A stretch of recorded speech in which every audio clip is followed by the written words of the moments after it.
Today we're going to replace these old fluorescent bulbs with type B LED. So they're the 120 direct wire. So these were being used, they were the type A, which uses your current ballast. They're alright, but once the ballast go bad or has a slow start like this one, we can switch over to a type B, which is 120 volts. I'm going to start by taking the fixture apart. So this one is pressure clips. So the plastic just bends and it comes off this rail. And then put that down, take our bulbs out. They're just a quarter twist. And then take your belly pan down. It's just pressure. Just squeeze. And then you can use a ticker, wiggy, sniffer, whatever you want to call it, to see if you're hot or not. So I am hot. You can turn the light switch off, or in this case, I can just unplug it because we've got them installed, not the NEC code. Then you can verify it's off. In this case, I'm missing a plastic bushing, which I'm not going to be installing as I don't have one today, but you should have a plastic bushing. You don't want your wires up against sharp metal like that. And then to keep your wires long, you're going to cut right against the ballast. So that way these guys are long because we're going to be reusing these. Same thing on this side. You can leave your ballast installed or you can remove it. I like to remove one. So it's just one screw and then the other side slides in. So I'll give you that. So with these new type B LED replacements, you're putting 120 volts. So you got a hot and a neutral. Hot goes to one side, neutral goes to the other. Doesn't matter which side's which. So we'll strip those. So they're ready in a second. So my red wire is feeding to this side and then jump ring over. The jump ring over one I typically do as a neutral, but again, it doesn't really matter. And then this side, we're going to do as our hot.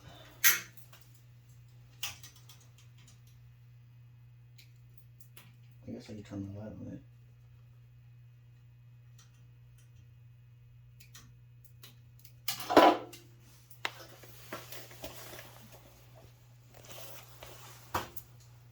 So I take the wire nut.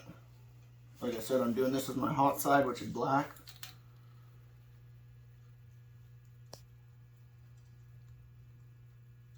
And then after you ever tighten a wire, every time you tighten a wire nut, do the pull test on each wire.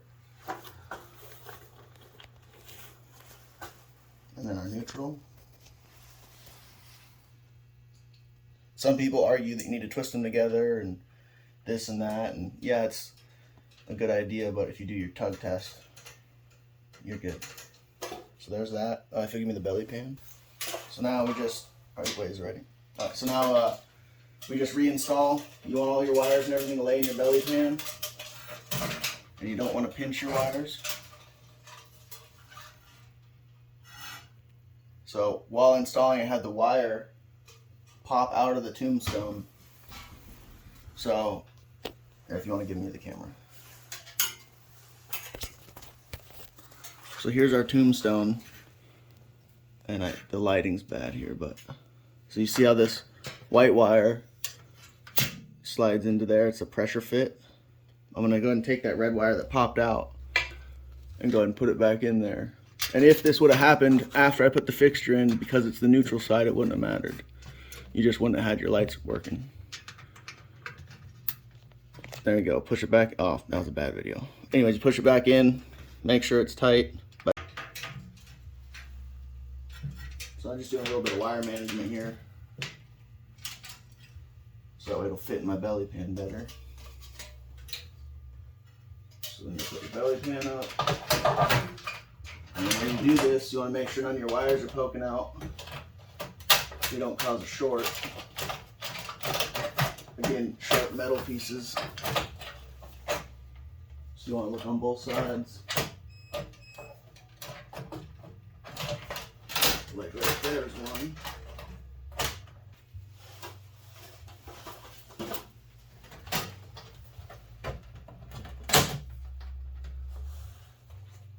You're gonna slide one side in, slide the other in, quarter turn, you'll feel it snap.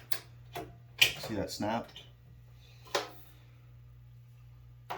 And then you want your LED strip, the line, to be on top so you get the most light downward. And then, like I said, in my case, here was my disconnect. So I can just plug them back in. And there you have it, folks. And then the diffuser. You just hook it on and get it over the 2 lips. If you found this helpful and it saved you money, like and subscribe. Thank you.